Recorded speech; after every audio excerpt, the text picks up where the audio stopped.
It is my absolute pleasure to welcome Professor Thabo Msibi, who is the Dean and Head of School of Education at the University of KwaZulu-Natal in Durban, South Africa. Thabo is long known as a researcher whose interests are obviously in education, about same-sex sexualities, masculinities, and violence in post-colonial societies, particularly in post-apartheid South Africa. He has many publications and has very recently co-edited a book called Gender, Sexuality and Violence in South African Educational Spaces. And it's with his colleagues Divya Bana and Shakila Singh, who are quite well known to us too here in Sussex. It focuses on the multiple ways that education contributes to the production of gendered and sexualized systems of power. Tonight, however, under the title Walking on the Tightrope, Negotiating Same-Sex Identification and Professionalism in Post-Apartheid South Africa, Thabo is going to talk to us about how teachers negotiate their sexual and professional identities in teaching contexts, which are extremely heteronormative. And he draws on queer theory and intersectionality, and it, in a way, helps us to make things that are taken for granted much more complex in theorising same-sex relationships, sexuality, sorry. So Thabo, over to you. Thank you very much. Thank you so much. I am absolutely delighted to be engaging you colleagues this afternoon. Thank you for the very generous introduction and of course the invitation that has been extended to me to engage with you today. Sussex is very close to my heart. It's an institution where a lot of my colleagues have got a very close connection, where there's been extensive work, in fact, that has been done between your center and colleagues here in gender and education. And of course, our own president, a former president in South Africa, happens to be a former Sussex student. So I'm really delighted that I have had an opportunity to engage with you today, colleagues. Thank you so very much for your generosity and kindness. If you may, please allow me to share my screen. As has already been, I think the incorrect screen is being shared. Let me go again, take two, there we go. Okay, there we go. I think I've got the right screen now on. As has been indicated by Professor Dunn, I intend on engaging with you today on a topic, or my title of my talk is Walking on the Tightrope, Negotiating Same-Sex Identification and Professionalism in Post-Apartheid South Africa. Prof. Dan has already indicated that I have a deep passion for issues of theorizing same-sex desire, same-sex sexuality, identification, what many would term LGBTIQ issues or maybe queer issues, but I generally do not use sort of identity categories and labels for a particular reason that I will explain as part of the conversation today. And you would have noticed I use the word queer in inverted commas in referring to the participants. It was just so that the presentation could be sort of intelligible to a person who was reading the abstract. But for me, in terms of my own theorization, I draw a lot on sort of decolonial scholars and Southern scholars who are troubling sort of the notion of Western theory almost having a hegemonic imposition on sort of the day-to-day experiences of those who live in the South. So in a way, that is the type of discourse that I will be following up on. It's part of the conversation that we'll be having today. All right, so I'm not so sure in terms of the audience, how many colleagues are familiar with the South African context, but just very briefly, South Africa is one of the very few countries where issues of same-sex sexuality or even perhaps sexual orientation and gender identity are explicitly recognized within the Constitution, which was promulgated in 1996. It is part of an equality clause that covers a broad spectrum of issues related to identity and discrimination. And in a very explicit manner, the Constitution recognizes the rights of individuals who may draw on same-sex identification to be fully protected by the law. Equally so, if you look at the second picture on your right, you may have seen these visuals of the Morisanes that when they were getting married a couple of years ago, I think it was about 10 years ago, although they've divorced. But in South Africa, again, there is an explicit recognition that in inverted commas, queer individuals can get married if they so wish. And so there are these protections and these liberties that exist within sort of the legal framework that exists in the country. However, when we go more sort of deliberately into the day-to-day experience of South African individuals who are LGBTIQ or in inverted commas queer, who may draw on same-sex identifications, gender non-conforming, the experience is rather grim. There is a lot of violence, and in recent times, we have seen numerous attacks, homophobic attacks, hate crimes being perpetrated against individuals who are gay and lesbian. There are about 42 incidences of, I think it was around June, of hate crimes that had been reported to the police and that were investigated, and they were primarily around violence, around murder, around rape, and so this has led a number of theorists, be it at a local level or even at an international level, to assume or to maybe argue, and of course my earlier work does this as well, where we almost hype up the notion of a very homophobic South African context, where individuals who claim same-sex desire, same-sex identification, do not feel free enough to express themselves. Whilst I'm not discounting that as the type of experience as something that is not present, what I'm suggesting in the conversation that I'll be having with you this afternoon is that the situation is much more complex, and part of that complexity arises from this last photograph here, or a caption here at the bottom right, where we have a history of apartheid, a history of colonialism that was fundamentally caught up in violence, and violence that sort of separated people in relation to race, in relation to class, in relation to gender, and that seems to find present day expression. More so now under COVID-19. In fact, the president of the country has decried gender-based violence as a national shame in the country because of the heinous crimes that have been perpetrated against women in the country. More than 51% of South African women have had some form of violence being directed at them. Every 4 hours in South Africa, a woman is murdered. So you have to take that in the broader context of a society that is deeply caught up in a normative condition of violence.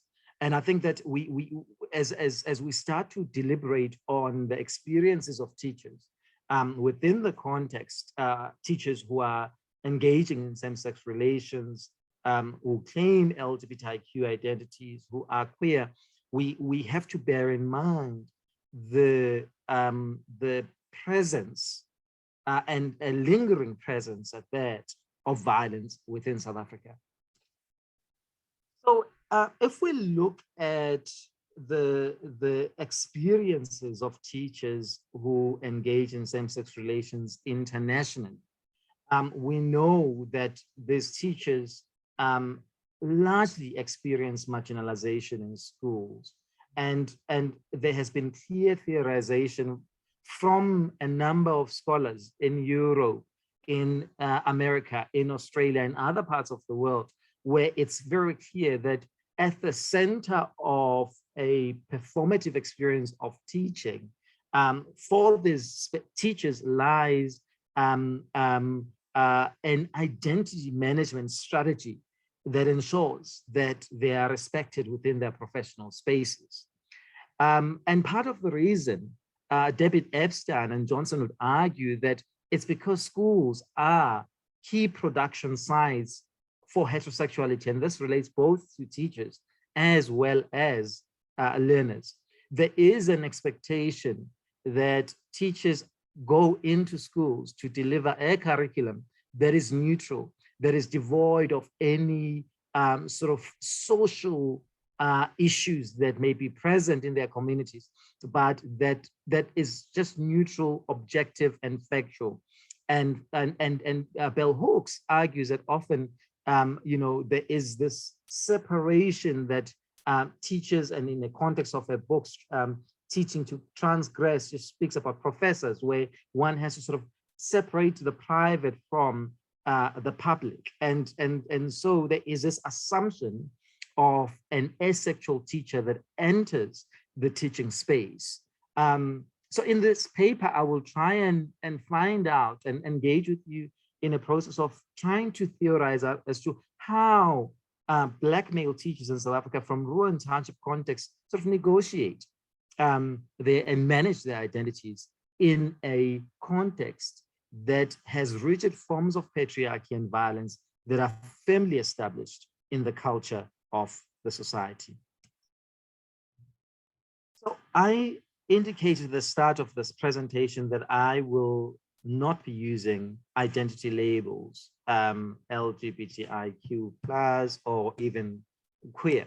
Part of that resistance is because often these categories do not align very well with the African local experience. Now, whenever I mention this, I often get responses as to whether I'm arguing for some form of African exceptionalism in terms of identity and desire and experience, and that is not all what I'm suggesting. I am arguing that how we import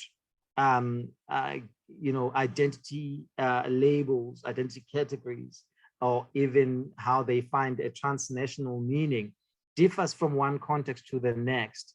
A gay experience in the UK is not going to be the same as a gay experience in Durban. Equally so, how people in Durban think of themselves as gay, as lesbian, as transgender is going to be varied again within South Africa, depending on whether somebody is in an urban setting, a rural setting, a township setting. And in fact, what you'll find more recently in the last couple of years is a stronger emergence of a gay visibility and identity in the urban spaces, what will do claim a gay identity label, but how that gets used, scripted, appropriated, it's going to find a different experience in the locale. And I think that that's what we need to sort of engage with. We also need to understand that, how people understand notions of identity varies also depending on how much information they've accessed, and also how they understand themselves as sexual beings.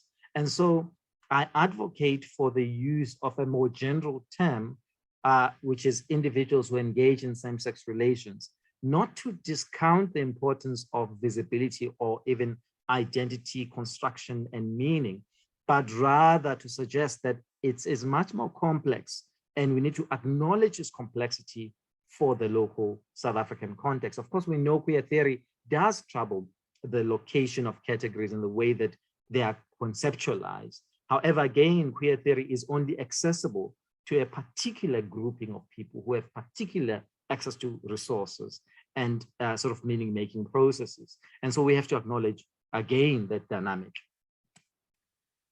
In terms of the local debates, I've already indicated that identity management strategies form a central feature of how there is an expectation of, at least an experience of teachers who engage in same-sex relations.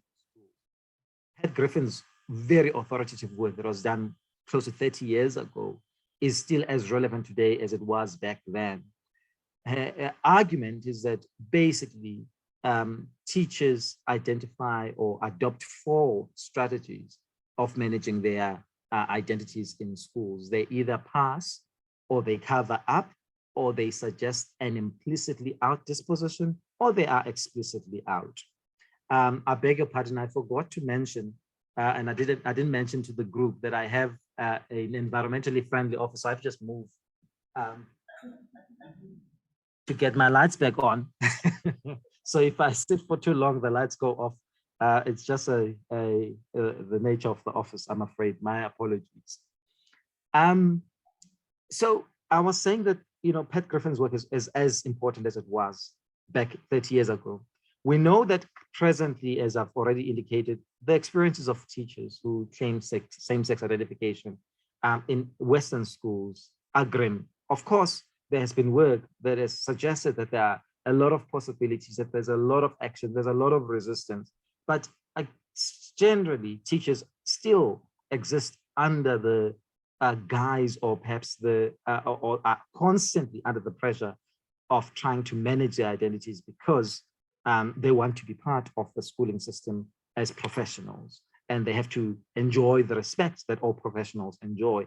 And there's always this fear and this threat of exposure, of being undermined, and of course, it's a generalized statement, and I admit that there's been work that has come through that argues strongly that visibility does help in certain spaces, but generally the literature is suggesting across the board that there is still a negative experience, and that teachers have to separate publicly their public identities from their private identities, and that they adopt these very strong inclinations towards wanting to be good in what they do, to become professionals, to adopt professional dispositions, and that they hide their identities because, of course, there is what I have termed a mofi gevaar, and that is an Afrikaans for a fag, a danger, in inverted commas. There is this moral panic that we are going to have these gay teachers who are going to come into our schools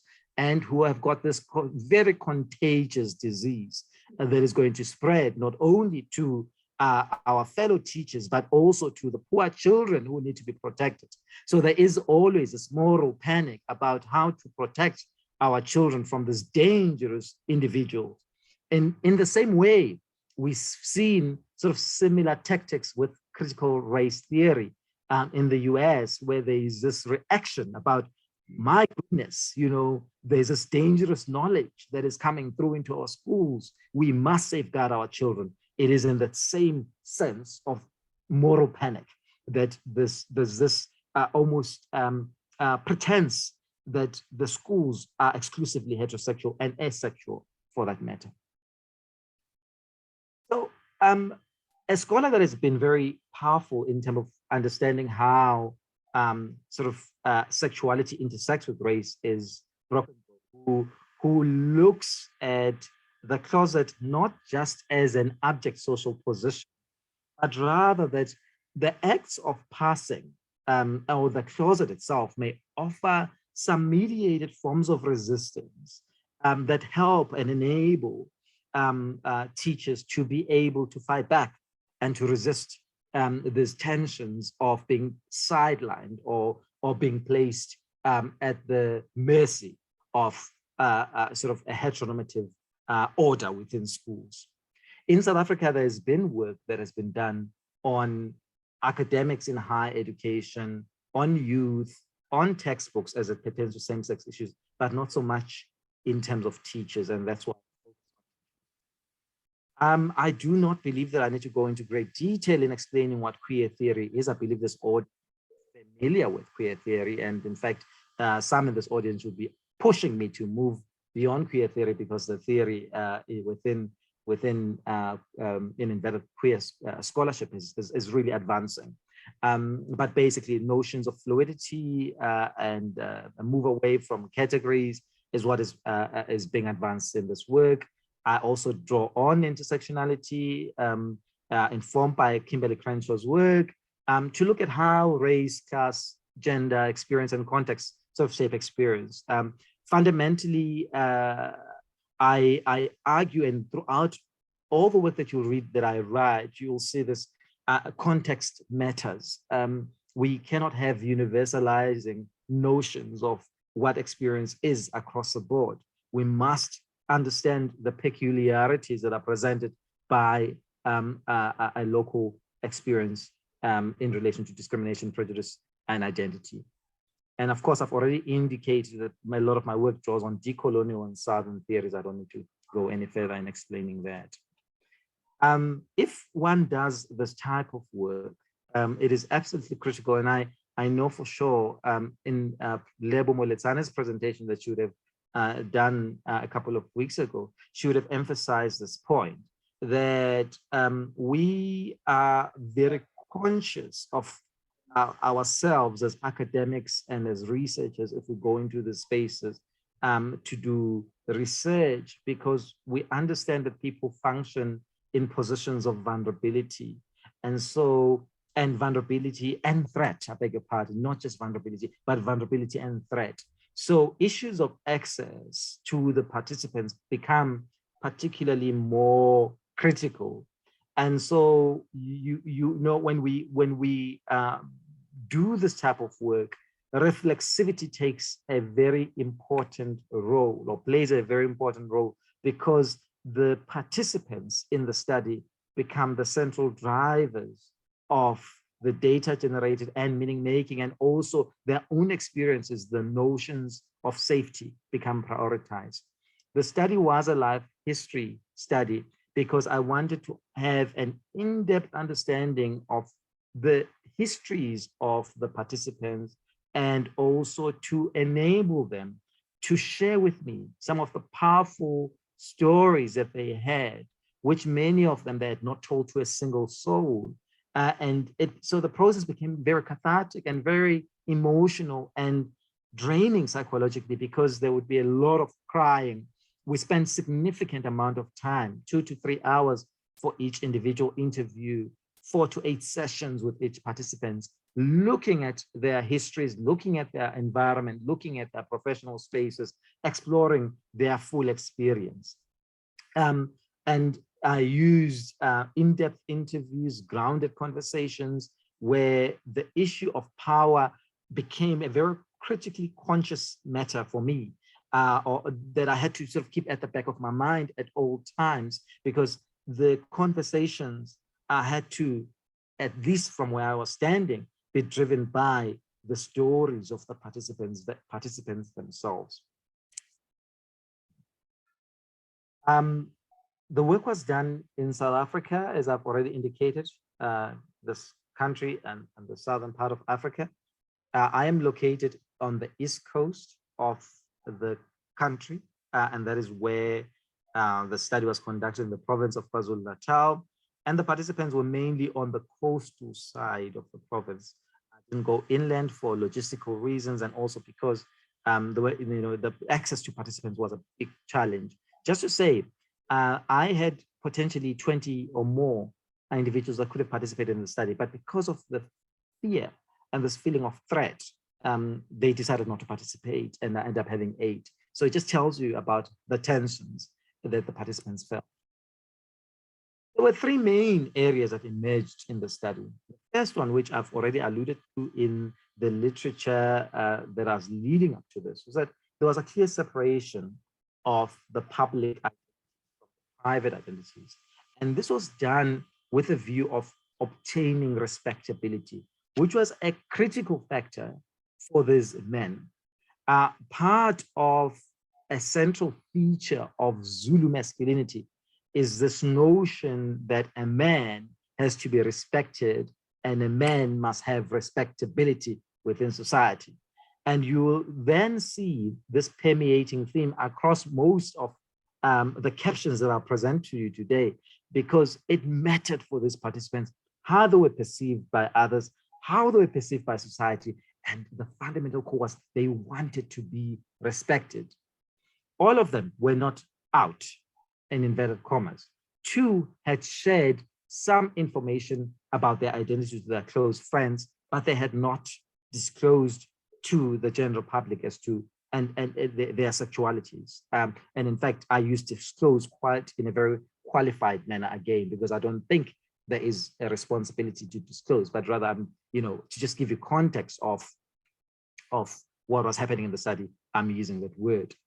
It was very clear that the cultural and religious scripts, and recall my earlier conversation around the history of colonialism, the history of apartheid, both these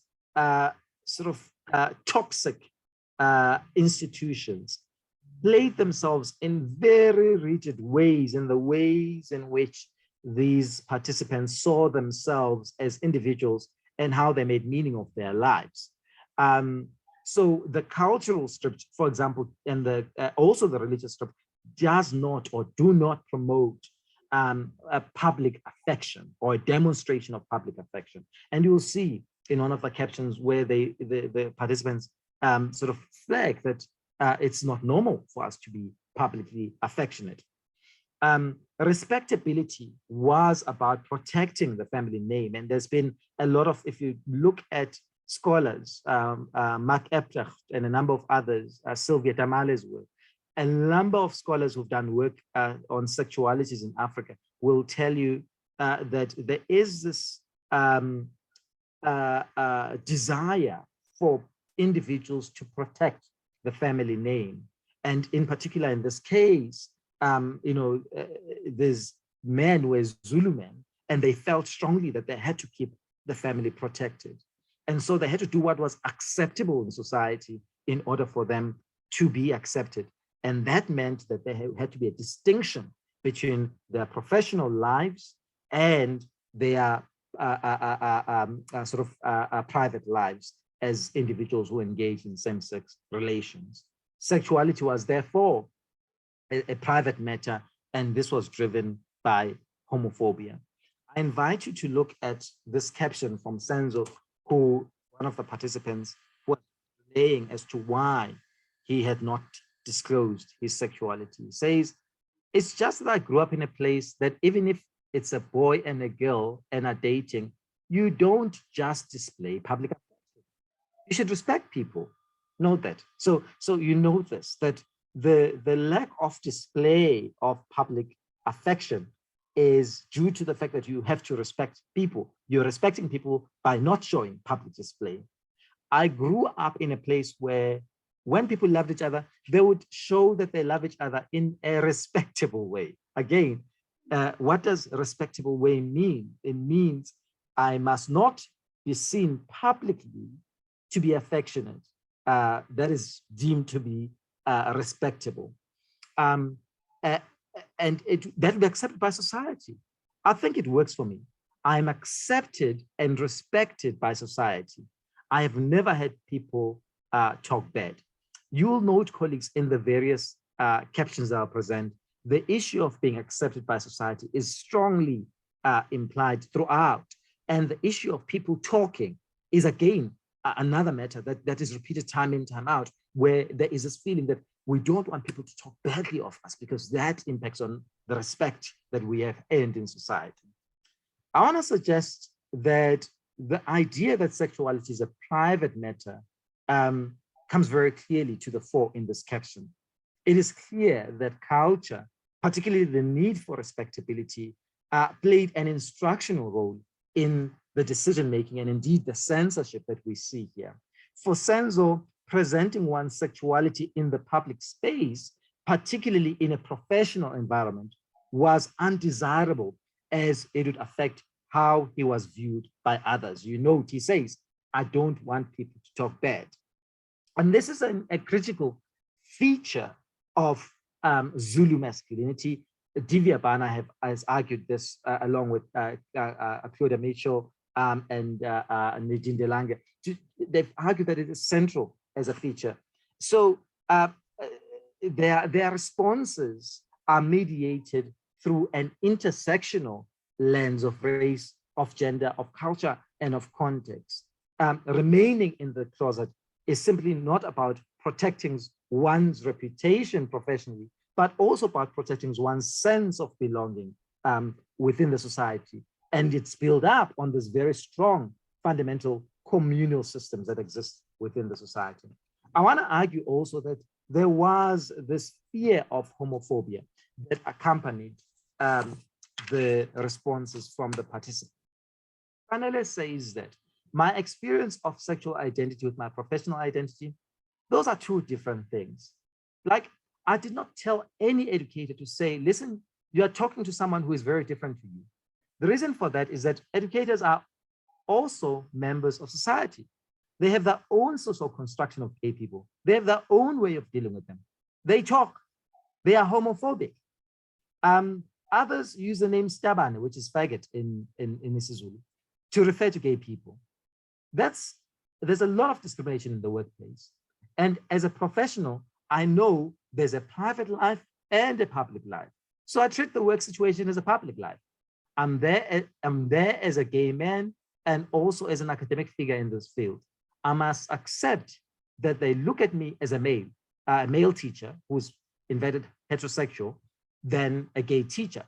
I'm employed as a male teacher, not as a gay teacher. While Sanele's response here is very troubling, not least for the way in which, as you can see, he privileges heteronormativity in the workplace, something that Debbie Epstein and Johnson would accredit to the deeply embedded character of heterosexuality in school cultures.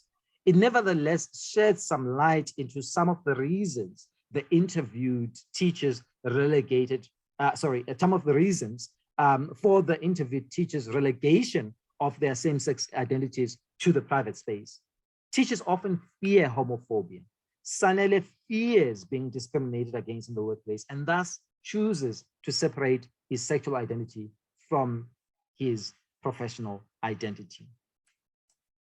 The second emerging strong theme that came through was the adoption of what I have termed a hyper-professionalism, which is an overly emphasized form of professionalism in the workplace so as to improve one's standing within the institution. The teachers, I argue, appeal to very heightened forms of professionalism that position them as more competent teachers compared to their peers. They thus gain public respectability and support from their principals, from the communities, as well as learners in the workplace.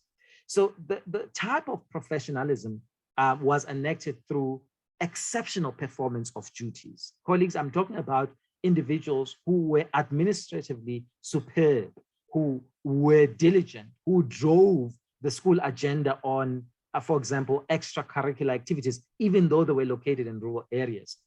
I was so intrigued by the commitment of these teachers that I looked at even the performance of learners that they taught in the various schools. Many of them who were doing high school teaching would have 100% pass rate of matric, what we call matric, which is 12th grade at the exit level at secondary school.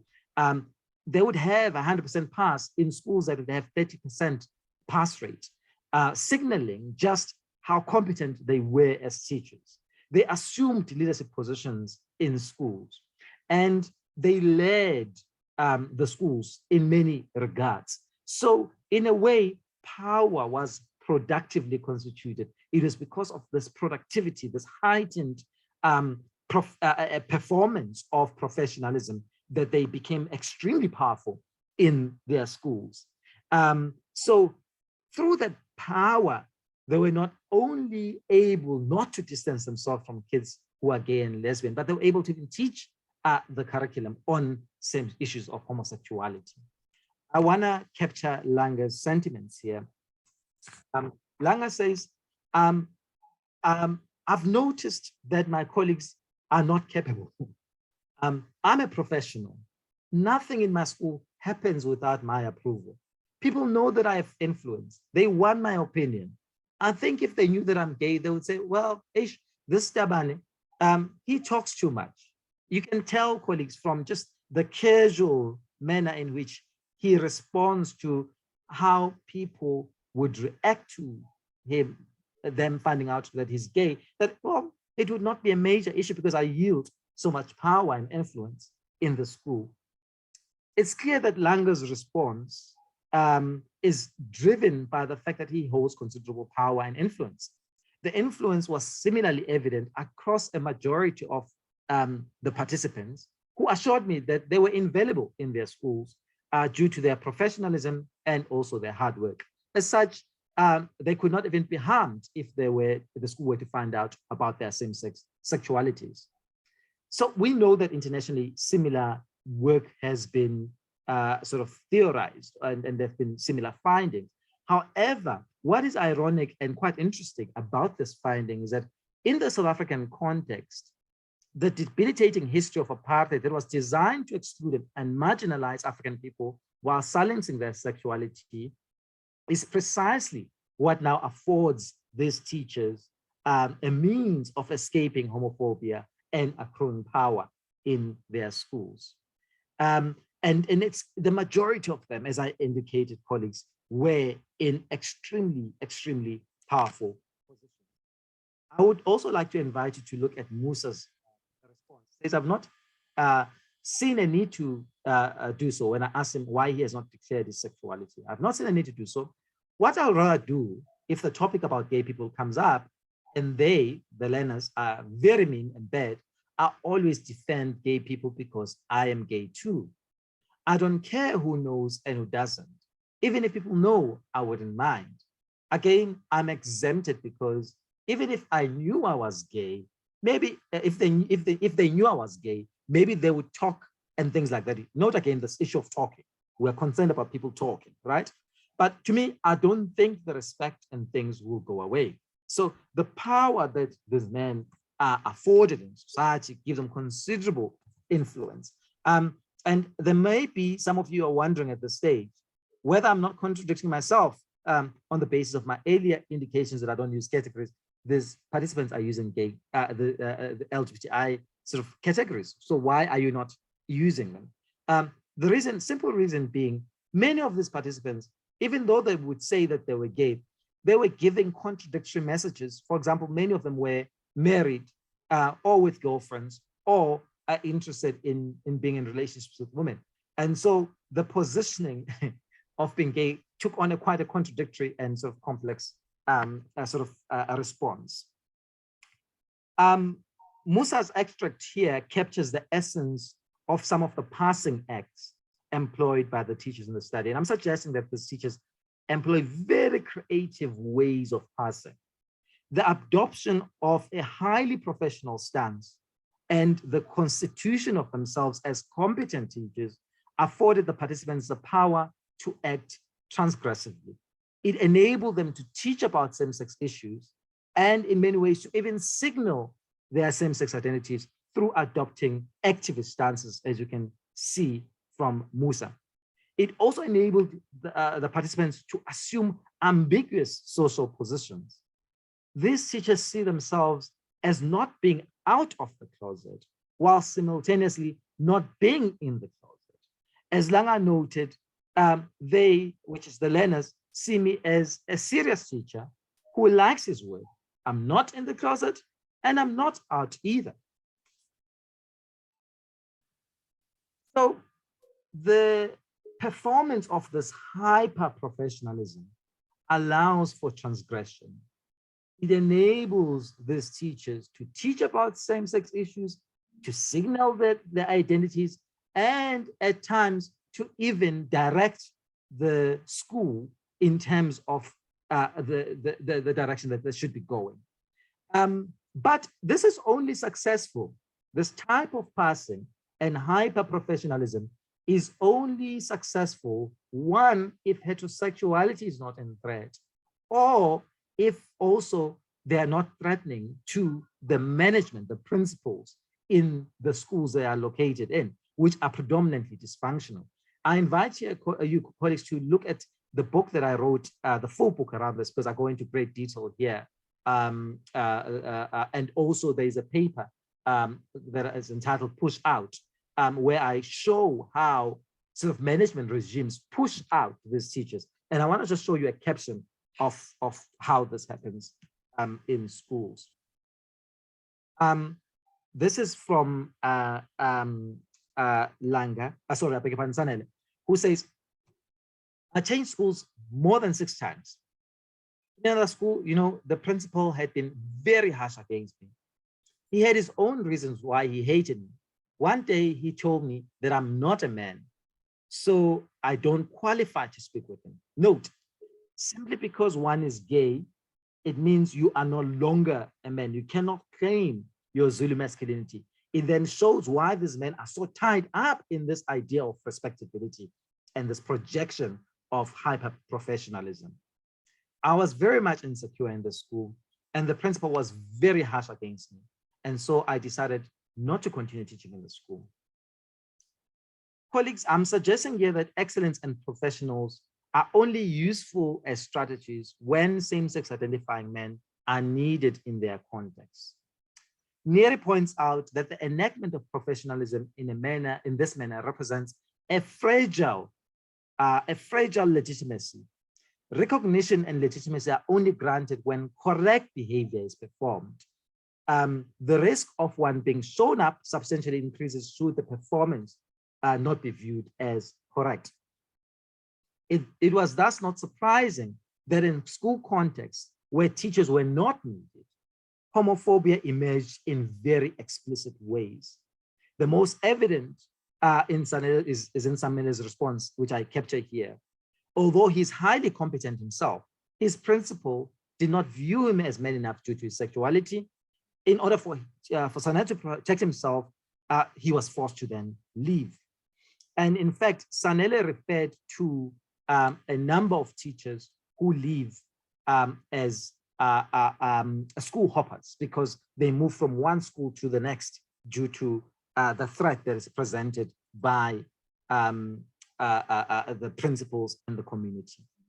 The final argument that I'm presenting is that the teachers manage their passing act by also adopting stances of professionalism that distance themselves from conduct which is viewed as unprofessional. So in South Africa, it is illegal to administer corporal punishment. But many schools, particularly in impoverished communities, still do administer corporal punishment. Equally so, dating learners is illegal, but many male teachers in South Africa still do. So the participants adopted counter-normative masculinities to project a professional disposition that was contrary to the unprofessional conduct that their male peers perpetrated in schools. Senzo says that I don't date kids. I treat them as kids and me as a parent. I don't want learners knowing about me. If I were to have a relationship with a learner and a straight teacher had to get a girl pregnant, society would hate me as a gay teacher because they believe that gay is wrong. So basically, you have two things here. You have, on the one hand, firstly, the Senzo saying that, well, I respect myself enough not to date kids, so I'm different to my peers. But again, secondly, he's saying that even if I were to be dating a kid or a child or a learner, the response from society, from the school, would be completely different to me as a gay man, because I would be seen to be engaging in a worse sin compared to my straight friends who are dating children. So they're appealing to new forms of masculinity, but they still want to enjoy a sense of privilege that patriarchy accords them as Zulu men. They also feared false accusations. And in the book, I go in great details around this because some of the participants had been falsely accused of rape for economic reasons. And so, the picture, when I spoke about the labels, it's fascinating to see how the economy, money, the role that money plays in shifting attitudes in South Africa in relation to same-sex sexuality or even same-sex engagement, where you find individuals claiming heterosexual identities, but as soon as they are presented with money, they then engage in same-sex relations, which makes it difficult to utilize these lenses, Western lenses, in understanding their conduct. So as I conclude, colleagues, what am I saying overall? I'm saying that, I beg your pardon, my light has gone off again. So I promise it's for the last time. I'm saying that the separation of identities sort of into private and public secured these male teachers powerful positions in their workplace. The adoption of this hyper-professionalism gave them power to negotiate their identities and manage identities and set parameters and terms that they wanted to set within their schooling context. It negated many potential homophobic acts. The focus shifted from these male teachers' identities or sexualities to the conduct, the professional conduct or professional acts that they exhibited in their schools. However, I want to caution that this does not mean that these men were located in context of freedom, because when they were not needed, they had serious threats that were presented against them. And and also when there were threats to the school principals, equally so, there was a challenge to this passing act. So therefore, this form of passing only works if it's going to benefit heterosexuality. It is like walking on the tightrope. On the one hand, you want to ensure that you have your liberties and your freedom. On the other, you have to also ensure that you do not threaten heterosexuality or even the power of the principle. This form of passing can undermine the positioning of same-sexuality in visible ways, whilst also simultaneously altering the chain of meaning. It's not a position of power necessarily, but it sits in a very ambiguous space where the teachers are able to negotiate and navigate their professional spaces. At the same time, they're also under this, they're also sustaining heterosexuality. So the picture of passing, as has been theorized previously, I think has been limited in the theorization. I'm suggesting that passing in this context is much more complex, much more ambiguous and nuanced, as it neither completely erases the threat, nor does it fully recognize. It also it colludes, whilst at the same time, it resists. And it is about sitting in the tension of both collusion and resistance that this hyper-professionalism finds itself having to navigate. Thank you very much, colleagues.